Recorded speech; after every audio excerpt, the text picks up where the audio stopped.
guys! Kumusta po kayo guys? So, hayan, maraming salamat po sa walang sawang pagsubaybay sa ating pong mga reading. And kung ikaw ay bago pa lang dito sa ating channel, kaya mag-subscribe na rin po kayo guys. And i-click nyo na rin po guys yung ating notification bell. So, hayan, tignan natin ano po ang inyong love reading. Okay, kanina po itong love reading, spirit guide. Love reading. Okay.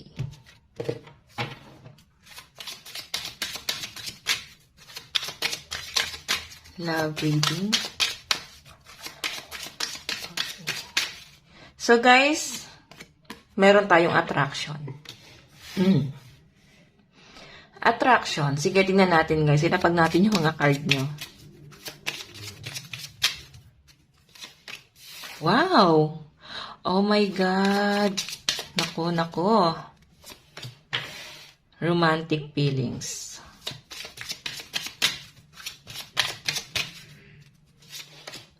Children.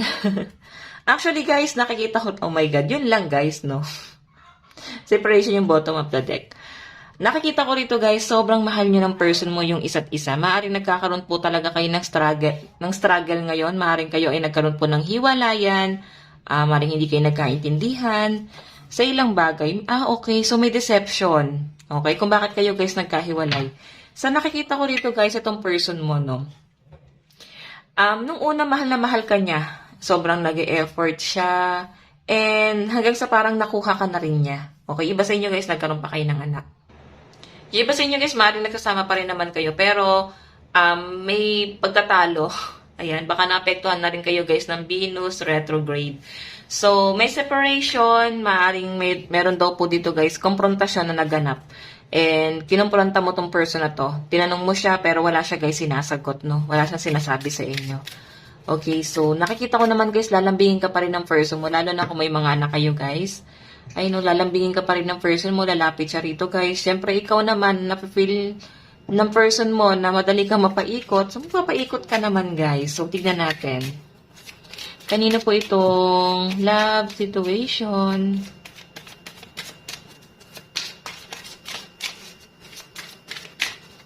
Okay. Really? Okay. So, foreigner tong person na kadil nyo, guys. Or pwede magkaiba po kayo ng paniniwala. Hindi kayo nagkakaintindihan. Or pwede yung culture, guys. Iba sa inyo, guys, maaaring wala pa namang anak. Pero nagpaplano na magkaanak. Maaari kasi, guys, na may problema din. Pagdating sa usaping bata, pwedeng hindi pwede. Iba sa inyo, guys, baka buntis na. Okay? Pero parang pinaplanong ipalaglag. So, deception na yan, no? Okay, very soon.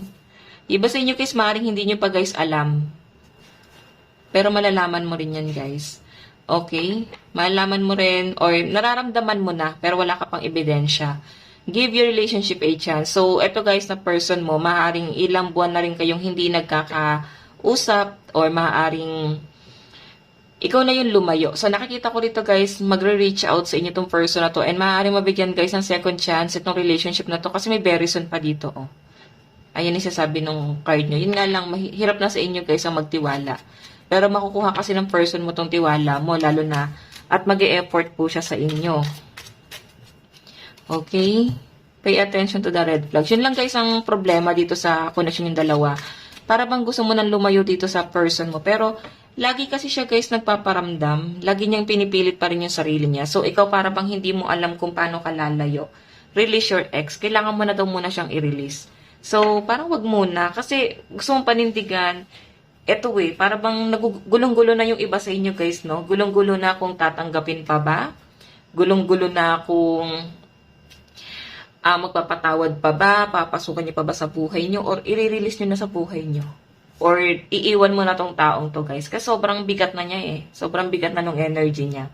Then parang hirap ka na pakisamahan pa siya guys. Kasi ang dami na niyang ginagawa sa inyo guys na parang hindi na talaga makatarungan. Wala nang hostisya actually. And pay attention to the red flags. Ang dami ng red flags. Pero iba sa inyo guys, maaaring, alam mo yun, parang feeling yung normal na siya eh. Kasi nga nasanay na kayo. Para bang pag tumagal pa to guys, may immune ka na. Hanggang sa parang wala ka nang nararamdaman. Okay? Ma-feel mo na lang na normal na lang yun. So, tignan natin. Okay.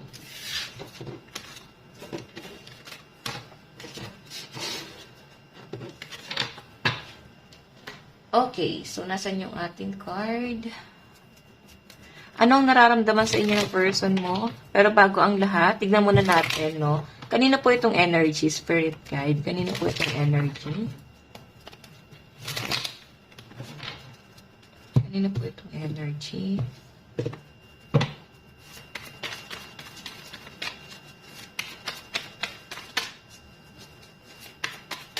Kanina po itong energy. Okay. So, guys, meron tayong Earth sign, Capricorn, Taurus, and Virgo. So, 5 of Pentacles, usaping pamilya. Meron din tayong Air sign, Aquarius, Gemini, and Libra. Sobrang gulong-gulo na kayo, guys. Hindi mo nga alam kung saan ka pupunta. Urong-sulong kasi yung energy nyo, guys. Ayan, may water sign din. Cancer, Pisces, and Scorpio. Actually, mas malakas ang energy ng mga air sign na maaaring sobra kayo nasasaktan ngayon, guys, no? Sobra kayong hirap na. Okay? May fire sign din, pero nakakatawa pa naman sila fire sign. Ayan, no? May temptation kasi sa fire sign, eh. So, parang hindi nyo guys nafe-feel, no? Sa mga fire sign, hindi nyo guys masyadong nafe-feel na nasasaktan kayo kasi maraming temptation sa paligid mo. So, sa mga water sign, sobrang loyal kayo. Water sign, earth sign, ayan. Oo. So, sobrang loyal kayo. Kayo masyado nasasaktan dito, guys. So, ayan. Tignan pa natin, guys. Kanino po itong energy? Ayan. Fire sign, Aries, Leo, and Sagittarius. So, ayan, guys. Yung mga malalakas na energy. Earth sign, Capricorn, Taurus, and Virgo. Air sign, Aquarius, Gemini, and Libra. And Nine of Wands, fire sign, Aries, Leo, and Sagittarius. So, sa mga water sign, guys, may nasa-sense ako mga 4% na water sign, Cancer, Pisces, and Scorpio. So, maaaring hindi lahat makaka-resonate sa mga water sign. Okay? Pero kung ikaw naman ay nasa birth chart mo, okay, nasa birth chart mo itong mga nabanggit natin na energy, 100% maaaring maka-resonate ka. Okay, so may mga nasa third party o may mga humabol, maaaring hinahabol yung sustento. Merong hindi kayang bitawan. Hindi kayang bitawan ng person mo yung ibang person. Okay, tignan natin. Ano po ang nararamdaman sa inyo? Okay, ano ba ang nararamdaman sa inyo?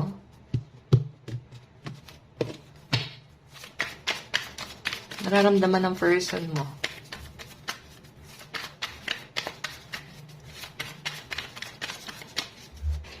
Ano ang nararamdaman ng person mo sa'yo? Okay. Meron tayong Wheel of Fortune. Wow. Okay, death and revert. So guys, marami kasi natatakot din sa death eh. Huwag kayo matakot kasi mas maganda tong card na to, guys. Ibig sabihin, may natapos pero may new beginning. Wheel of Fortune, dinabihan pa ng Wheel of Fortune. So, maaaring gusto ng person mo na magkaayos kayo ulit. Or maaaring tampuhan lang to, guys eh. Okay, maaaring ayusin ng person mo to, guys, no? Meron tayong 7 of Wands. So, hayan, yung person mo guys, nagpaplano lang siya dito kung paano niya aayusin yung sa inyong dalawa. Pero, gustong-gusto naman niya talagang maayos na to. Okay? Gagawa to guys ng pamamaraan. 7 of Wands, temptation, no? Nako, aakitin ka ng person mo. Actually, parehas naman kayong nahihirapan dito guys. Maaring yung person mo lang talaga yung kailangan gumawa ng action kasi nasa kanya po yung conflict, no? Ayan. So, kung napapagalang ka sa person mo, nag-iisip lang to guys, no? Alam niya kasi na mahal mo pa siya eh. Kaya parang hinahayaan ka niya dito, guys. Okay, ano bang nararamdaman ng person mo sa'yo? Meron tayong Knight of Pentacles. And the Emperor. Naku, Emperor ka na dito eh.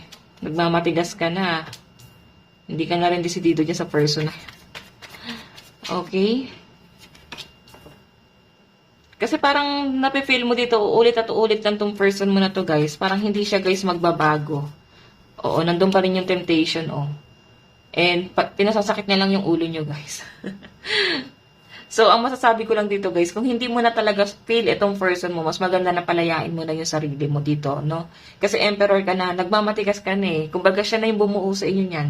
Binuo ka ng person mo bilang isang matigas na tao.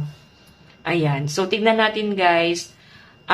Kung ano ba yung mensahe sa inyo ng person mo.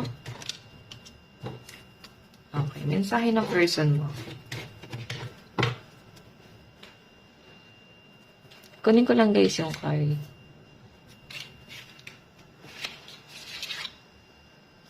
Okay. Ano ba ang mensahe sa inyo ng person mo?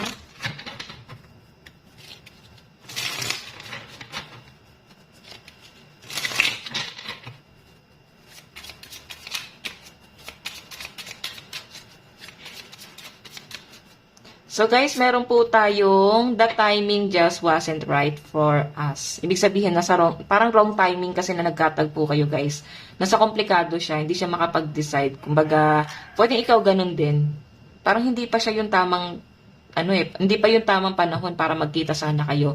Pero pinagtagpo na kayo agad. Okay, so tignan natin. Pwedeng may mga wrong timing ka siguro guys. 'Di ba? Pwedeng ikaw nagagalit ka na lang minsan ng wala sa lugar, or pwede itong person mo nagagalit sa wala sa lugar, guys. So tingnan pa natin.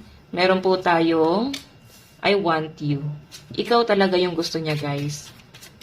Oo, mukhang kailangan ka rin ng person mo, no? Maaring na-heal mo siya spiritually, ganon. I wish I had treated you better. So, maaring hindi ka niya talaga tinrato ng tama noon. Sabi ko nga sa inyo, yung person mo marami siyang betrayal. So, aware naman siya guys na ilang beses kanyang sinaktan. Okay, so tingnan natin guys. Meron tayong I know that I crossed the line with you. Naku, parang lagi kayo nakikita. Baka trabaho mo lang to. Okay, kapit-bahay mo lang, ganyan. So, many things remind me of you. Ano pa po? And I feel you even though we are apart. Diba?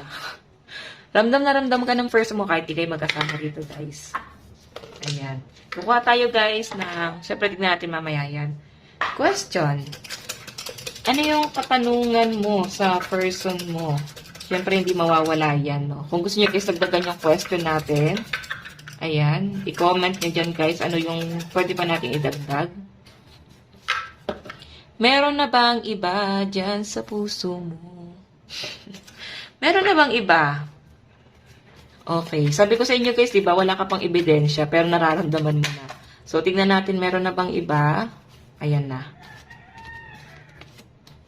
Eight of Swords. Hindi siya makawala sa karmic niya. Maaaring ito guys ay nagbabayad ng kasalanan, yung person mo. Nakikita ko sa kanya guys, nagawa niya na noon pa. Pero ngayon, mukhang kinakarma tong person mo. Kumbaga parang nagkaroon na ng ending. Sa ngayon, wala siyang karelasyon. Nagkakaroon na guys ng ending. Kung sino man yung karelasyon niya guys, mukhang nag-end na po sila. Okay? So, tingnan pa natin. Mukhang ngayong araw din na to guys. Sila nagkakasundo. Okay. Meron tayong, mahal mo pa ba ako? Okay, mahal ka pa ba ni person? Mahal ka pa ba ni person? Mahal ka pa ba ni person? Three of Wands, nag-aantay siya, yes. Mahal ka pa ng person mo. The Sun. Naantay ka niya. Maring, kagaya nga nasabi ko kanina guys, wrong timing yung pagkikita nyo. Kaya parang, mas pinili niya muna panindigan na nag-e-end kayo ngayon. Marami siya guys tinatapos na problema. And nakakita ko sa kanya guys, no, hindi niya kayang panindigan sa ngayon. Wala siya magawa sa ngayon. So, kung maintindihan mo daw siya, guys, babalik at babalik siya sa inyo. Pero, syempre, nakakaano naman, guys, magantay ng matagal, di ba? Okay, kahit hindi mo to antayin, guys, babalik at babalik sa inyo to. Tignan pa natin. Question mo, masaya ka na ba sa kanya? O, di ba? Isabihin, maring ito, guys, yung pinagtatalunan nyo. Pinipilit mo na meron talagang iba tong person mo. Okay? Tignan natin, masaya na ba siya dito? Masaya na ba siya? I think hindi eh. Kagaya na sabi ko kanina guys, naghihiwalay na sila. Ngayong araw din na to. Hindi na sila naging okay. Okay. Masaya na ba siya? Seven of Wands. Temptation kasi to guys eh. So, hindi. Hindi pa to guys magbabago sa ngayon. Yung person mo maaring nagkakaroon ngayon ng realization. Okay. Mas nagpo-focus siya ngayon guys sa kanyang pentacles. Pag-grow, mukhang ito ay malaking tao, no? Pwedeng kilala siya sa kanilang company. Pwedeng meron siya, guys, profession. So guys, ito lang naman po ang inyong gabay sa inyong love life. Ito lang naman po ang inyong reading. Ayan, maraming salamat po ulit hanggang sa muli. God bless and love you all. Thank you po.